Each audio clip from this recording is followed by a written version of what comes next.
Humanity in Crisis will bring to you some of the biggest issues that exist in our world today.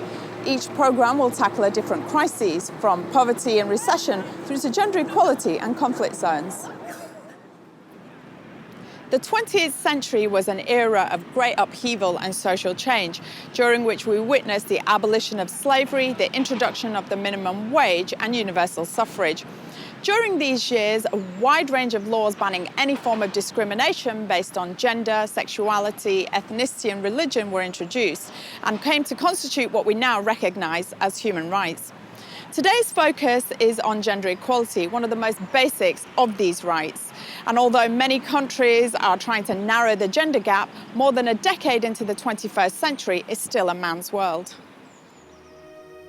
A United Nations report found that women perform 66% of the world's work, produce 50% of the food, earn 10% of the income, and own 1% of the property. Early in 2013, the United Nations drafted a report stating that no country treats its women as well as its men.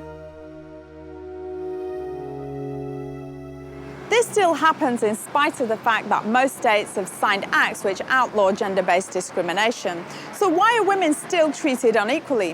What are the consequences of gender discrimination? What are the solutions? These are just some of the questions we tackle on today's show. But first, let's begin by asking the great British public their opinions on how to define gender equality. To treat each and every one equally.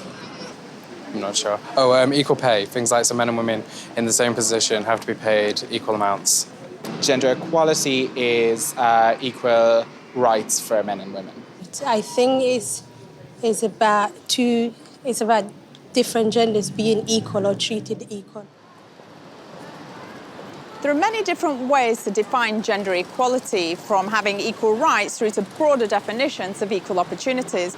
The most widely accepted definition is that adopted by the Geneva Convention in 2000, according to which gender equality means that women and men have equal conditions for realising their full human rights and for contributing to and benefiting from economic, social, cultural and political development.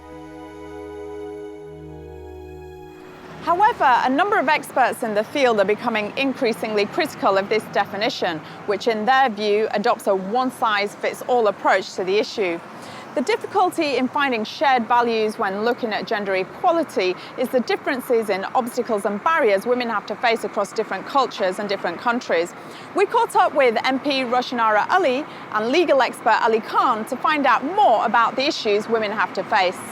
Women face enormous amounts of discrimination. They face significant amounts of violence, particularly in conflict. Rape is used as a weapon of war. In places like the Democratic Republic of Congo, 40 women get raped every day. This is a major issue for women. And the other set of issues are about the fact that they don't have access to decent work, which means that they face exploitation in the labour market when they do find that they have to get out and work. In countries where, for instance, as we've seen recently in the garments industries, but also in other sectors, in domestic work, they can face violence. So there are huge issues in developing countries for women.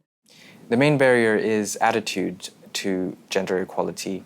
The world is full of differing opinions, different cultures, diverse views.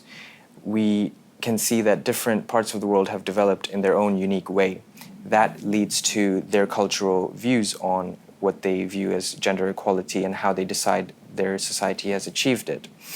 One of the problems we have is we're trying to achieve a consensus on gender equality, but what we should probably look at is differing views to it so that there's room for flexibility and take a more gender equity approach rather than gender equality. Gender equity generally refers to treatment which is considered equivalent in terms of rights, benefits, equal pay, obligations and opportunities. According to statistics from the United Nations, of the 1 billion people living in poverty worldwide, 70% are women.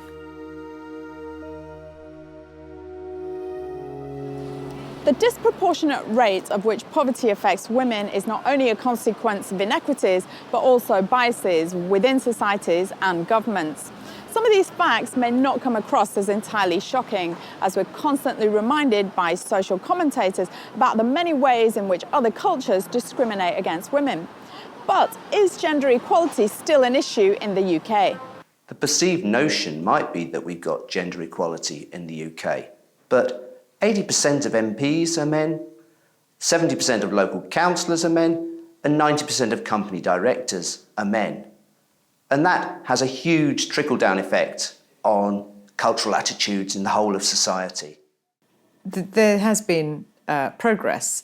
There has been progress, for instance, in terms of women doing better in many sectors.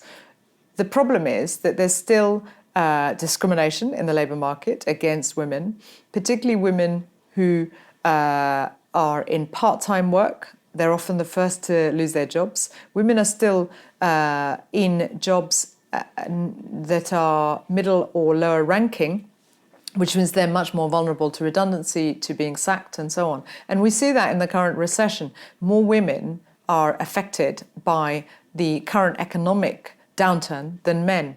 The pay gap remains huge between men and women. So there is a great deal more to do to address the gender gap between men and women. And of course, women have to do the bulk of caring responsibilities, both in terms of childcare and also elder care. So they're facing the pressures both in work as well as within the family. These issues still exist despite British laws stating that gender-based discrimination is illegal, whether in the workplace, in any aspect of public life and in Parliament. The Equality Act of 2010 further progressed the UK's legal system by bringing together the most significant anti-discrimination laws. But how many people actually know about equality legislation or indeed how it impacts on society? Equality Act is an act that gives a right to people that they should be treated. If not, then that act is there to support them. I don't know. What is the act? I am not sure what is the act. Equality Act is when people being treated equally, fairly, given the right opportunities, equal opportunities. The finer details of the Equality Act still elude many. Legal expert Ali Khan explains how this crucial piece of legislation changed Britain for the better. The Equality Act came into force in October 2010.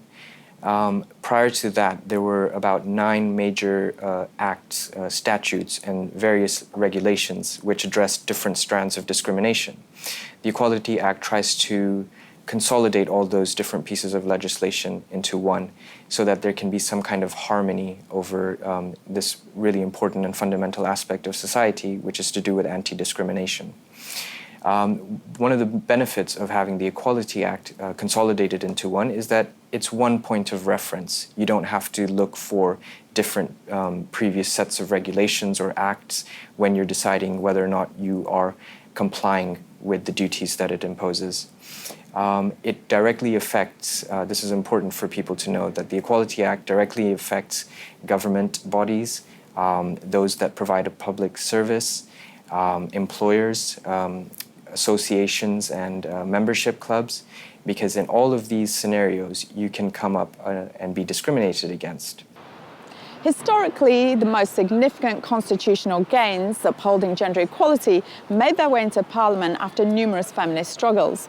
The suffragette movement at the turn of the 19th century famously campaigned for women's right to vote, whilst the Equal Pay Act of 1970 was introduced after widespread strikes by textile workers in Ford factories across the UK. These women fought for what we now consider basic human rights, often in the face of violent opposition and repression.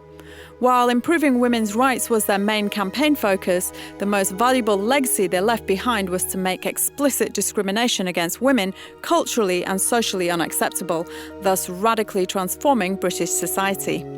However, a number of activists and scholars have raised concerns that many of the substantial gains won by feminist movements are being eroded by the recession, with economic pressure trumping moral imperatives.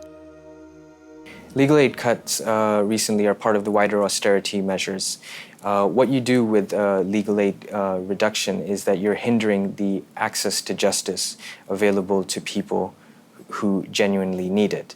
Now, lots of vulnerable members of society had the ability to get legal aid unhindered in the past. As time goes on, we're seeing more and more ways to qualify that access to justice through legal aid. What you do with means testing is that you introduce a whole set of statistics and numbers, making this essentially a numbers game. That crucially overlooks various factors such as family circumstances, mental health issues, which don't get accounted for. What then ends up happening is that you're left with a whole section of society who are unable to get that justice to which they're rightfully entitled. The issue of curtailing access to justice is problematic if we take into account the structural impunity that exists within the justice system, especially in relation to violence on women. According to a recent government review, approximately 100,000 women are raped in the UK each year, and only 6% of reported rape cases end in a conviction. There's a really low number of reported convictions of rape crimes in the UK, and that's, I feel, for two main reasons. One is systematic and administrative difficulties. The system is not fully capable of dealing with every single complaint that comes through. But once a case is given the opportunity to be heard and it goes to court, you're then faced with other difficulties, evidential difficulties, whether or not the crucial consent was given or obtained. How does one prove that? It was a very sensitive incident, and having to recount that in the context of a court case can be very daunting. There's also difficulties with witnesses. In most rape cases, you're not going to have any witnesses, so how can you prove one way or the other?